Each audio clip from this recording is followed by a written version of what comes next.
All right, everybody, welcome back to the show. We have Chris Williamson from MTW, the president, and we're going to talk a little bit about meters and what he's going on tonight. So how you doing, Chris? How was your trip to Vegas in a day? Doing great. Great trip to Vegas. Busy. A great show so far. A lot of attendance and I thought the attendance was pretty good things tonight. Going on. Yeah, for sure. I thought the attendance was really good this year. Last year's a little low from previous years. A little bit lower last year. Better venue this year, Absolutely. so a lot more attendance. Absolutely. It was a great show. So you're the president of recently president of MTW, correct? Yeah, that is correct. Yes. This happened in the last 6 months or so? Oh, yeah, about a year ago. So I was okay. vice president of sales for several years over there, and then recently promoted to president. If you don't know, I've known Chris now for probably, 20 years, probably maybe more. It's a long time. Long time, been in the industry a long time. Yes. And Chris was running MTW, but recently done some merger with the Next Century, and you have now become the president and running that industry. Yes. So, Chris, can you give us a little information about anything new that might be coming from MTW or anything that we might be trivial information that we might get here? Yeah, so some of the new stuff coming to the market, we're bringing some new technologies to the market that have been inaccessible to the sub-meter market, So when we talk about like meters and municipalities, they've been privy for a few years to ultrasonic meters, solid state, solar-powered repeaters, gateways. It's just been unattainable for our market for several years just because of the price point, So, sure.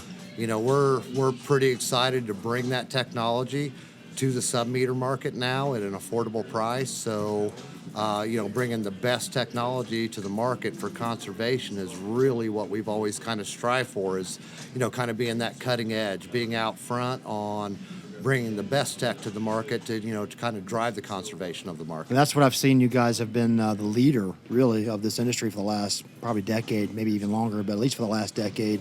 It seems like everybody's trying to catch up to what you do. And the time they catch up, you guys are already way down the road with the next big thing. So you guys are basically leading the industry in what we're doing. Yeah, and unfortunately for us, that's a good thing and a bad thing. Sure. Sometimes we're a little too early. And the market's not ready for what we're bringing. But it always kind of comes back around. Sometimes we're a few years early, but then the market kind of catches up with our technology and kind of where we're at. So, I know your new ultrasonic meter is going to be, I think it's a game changer in my mind with the technology I've built into it with some AI stuff, and then the fact that it's an ultrasonic meter, there's no mechanical stuff going on. It's a game changer to me. Yeah, I mean, with now coming into no moving parts and meters, so you have that degradation of accuracy with products with the traditional mechanical products that have been in the industry for 30 plus years. They've worked great, they've done their job, but having the new solid state ultrasonic that just brings that next level of accuracy. Yeah, in the last probably say like 30 years, it's been this typical pulse output meter and a transceiver, and that's kind of been our industry standard to go to. Now we have something new that we can really look at to advance our markets and our industry in a different way. Yeah, and it's what we kind of call our true read technology. Yes. So, you have your traditional pulse output, you've got a limited resolution, it's 10 gallon, it's 100 gallons, Sure. where, our meters are going down to hundredths of a gallon with superior accuracy down to, worst case scenario, 0.25% of perfect. So yeah, that new meter, I'm blown away with it. I mean, real honestly, it's a game changer to me. It's now you're kind of using AI to kind of integrate it in that meter to be able to leak detection, leak breaks, backwards meters, freeze detection, all those things that our industry desperately needs. And you guys have been the trendsetters of those type of things. Yeah, and I mean, that's kind of what we strive for. Conservation has been a little forgotten in our industry. Absolutely. That's where we all kind of started, and that's where we brought this in. That's what drove our industry was conservation in the beginning. Yes, sir. And, we want to kind of bring that focus back to the conservation of water. I mean, as you've seen with our wind network and some of the other things we do, all the water savings we're trying to reproduce that water in other places where they don't have that, and without the conservation, it's kind of hard to do that. I mean, it's a limited resource. So, it's something we need to all in this industry really kind of bring back to focus. You guys have brought out the leak detection and this ultrasonic meter, and you guys are really thinking about outside the box thinking, really. Yeah, I mean, and out of the traditional area, right? So, people in multifamily housing are looking at, billing, recapturing the water, but, there's some forgotten industries that we've kind of concentrated on. You have senior living, you have student housing, Yes, you have sir. low income housing. Uh-huh. And with some of our new technologies, with our leak detection, as you're talking about, it's asset management, asset protection, that we're kind of going back after those things that have kind of been forgotten in the industry because it just became a price point where it just wasn't affordable and it didn't make sense. So, driving our technology to make that an affordable piece, to now conserve water in those parts of our industry that just were getting kind of left behind because of the price point where it just didn't make sense to put it in. Yeah, it So makes- now with the new technology, that really makes a lot of sense. Hey, the price point's there, we can conserve water, we can save water, and these other points in the market that have kind of been left behind.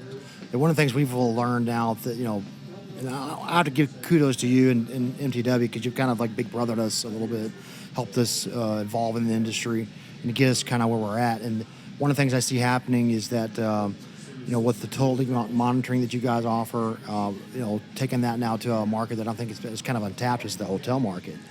They're really, they're a big user of water, but yet every time I go to a hotel, I always hear like a toilet running. It's always been, no one cares because they're not paying for it, right? Yeah. So be able to go to that market now and offer a service to them that really can help them bring that utility service down and to a market that's really untapped. I think that's going to be a big thing. Yeah, no, it's creating those. I mean, that's kind of the uphill climb for us as a company. It's always, the hospitality market, as you're speaking to, it's no one thinks about the leaking toilet in the hotel. No. That's just wasted water that, it's all included. No one really cares about that. But, that's something that, we're kind of pushing for is, that's a waste. That's It's a where it's waste of going. conservation. It's a waste of water, so if we can bring that, that spotlight to that industry to kind of help save that. Well, most people don't know that the hotel is like is the most expensive expenditure of water a city will ever have. Oh, it is. I mean, if anybody who travels and goes around, I mean, if you're obviously in sales or in business and you're running around, I mean, how many of us can say you've not walked into a hotel room and seen the toilet running? I mean, we're in Vegas. We're like a hotel mecca here, and I'm sure this is a good example of what we could do here. One of the things I found is we just kind of ran into, which you probably haven't thought about. We have a car wash chain who's interested in submetering, and so we've sold them off the first program, and we've got them into the first circuit, and they want to expand that to their 25 stores. So that's a whole different genre, I guess you want to call it, of submetering that maybe no one's ever thought of. And there's so many applications really now with the total leak monitoring and what the new ultrasonic meter and things you guys are doing that I think you can take it to a different market that we maybe haven't even tapped yet. Yeah, I mean, and it's our partners. We have a lot of partners in this industry that have kind of helped drive some of that innovation in the market. For going sure. after the car washes, going after different markets. But the other thing is like asset protection. Yes. So as everyone knows, insurance rates are through the ceiling. Insurance rates is what keep people out of a lot of things. Yeah. So with some of our new pointed leak detection and other things, we're working with insurance companies to bring the price point down.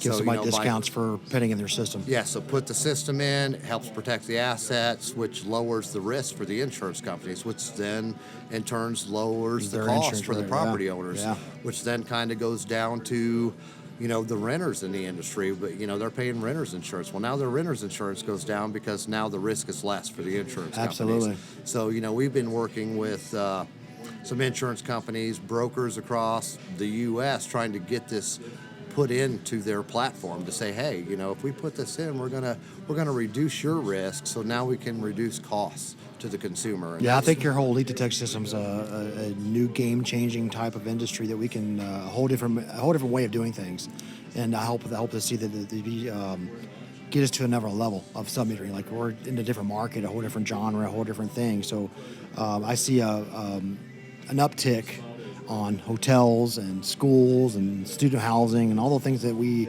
do, but in a different level, a whole different high level. Yeah, and it's just something that people have ignored, in the industry. It wasn't a big cost to them. It didn't really register on their radar. But, we're as you've talked about, we try to get out in front of that. We've seen it going on in the industry.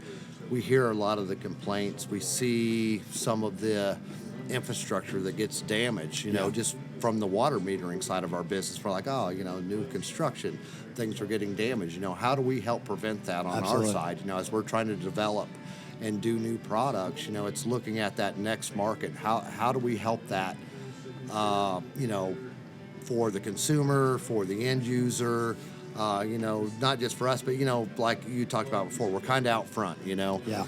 So sometimes for us, it's not the best thing in the world because Well, you're kind of like throwing things out there and see what sticks. Like, Yes. this is what's good and what Yeah. works, what doesn't work. So, you're talking about our leak detection right now. We brought that out 2.5, 3 years ago.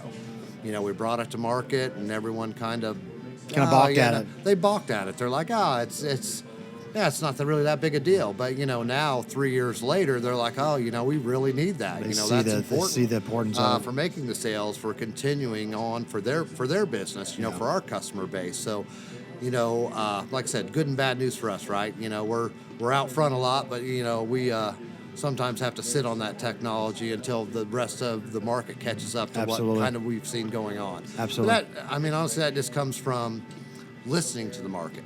Us listening to our customers, the install groups out there, all the different groups in the market, and hearing what they're seeing and what they're saying. Absolutely. Because by the time it comes around, it's almost too late. So we listen to it early and try to adapt to that market. You guys have been before- really good about listening to your partners and what they're saying and trying to implement those issues and coming up with a solution for that. So you guys have been really good about that. And that's what we contribute most of our success to is, listening to what the market needs or what the market wants or what we think they're going to need and, trying to be out front on that. And, because as and some of the other people in the industry that have been around a long time, there was a lot of legacy products around for a long time, a lot of companies. And, they were selling their products and they were doing well, Yeah. right? They were doing very well. But because they were doing very well, they never wanted to innovate. They never wanted to move forward. And, that's one of the things we looked at as we came to the market and as we grew in the market is, how do we stay in front? How do we innovate? How do we keep it moving? Because if you're not keeping it moving, you're going to fall behind. Absolutely. So, and, as you brought up earlier, we try to be out front. Like I said, it's not always the best thing for us to be out front. Sometimes You're definitely taking risks. we're always taking that risk, but to the point, we're just trying to better our market. And I think if it's better for every level of our market, it ends up better for the consumer in the end. Absolutely. And that's really the focus for us is making sure that conservation and the consumer experience in the end is really what we strive for. Absolutely. I keep thinking about the consumer at the end of the day. If you can nail that down, you're going to be much more successful than the guy that's not. Chris, thank you for taking a couple minutes to stop by our booth here and talking with us. I know you're a busy man, and I'd love to have you back on the show in a more of a long format. We can talk some more about some new technologies and some more meters and other things that you've got going on, and we can get you in the studio and that kind of thing. But thanks for stopping by. Thanks for having us at the event tonight. We appreciate the award. We were kind of surprised about it, honestly. We wouldn't even expect anything like that, so we were very appreciative of being recognized of what we do, and we're trying to be the best that we can do. No, and like I said, we appreciate it. We appreciate you being here. Your time and the exposure to the industry is really what we like to see, and partners are what drives that forward. Absolutely. So we appreciate it, and anytime, let me know. We'd be happy to be back. Absolutely, Chris. Thanks for stopping by and for joining us, and we look forward to talking to you again soon. All right, thank you. Thanks, Chris.